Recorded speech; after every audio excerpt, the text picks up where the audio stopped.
In other news, a secret pot growing operation has been unearthed on the campus of Ohio State. The plants were discovered not in someone's dorm room, but in rows of corn. 10 TV's Kevin Landers takes us there and explains how many pot plants police plucked from the farm. That's new at 6. To the average person, this may be just a field of corn off Kinney Road.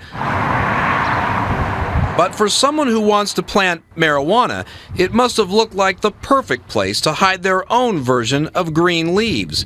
The field is actually not just any cornfield, but the property of Ohio State University's Department of Animal Sciences, known as Waterman Farm, where crops are grown to feed dairy cattle used in research. The suspects apparently thought they could hide their marijuana plants in a cornfield like this one, but it was discovered when the dairy farm manager went out to spray one day and noticed several of his cornfields had been pulled up, and in their place, pot plants like this one. According to this OSU police report, the officer said, quote, "He showed me 3 sections of rows where the corn had been pulled up and 24 marijuana plants had been planted." These photos show the crop of cannabis police eventually confiscated Monday night. The dairy manager says based on the corn was pulled recently, possibly around midnight on June 3rd.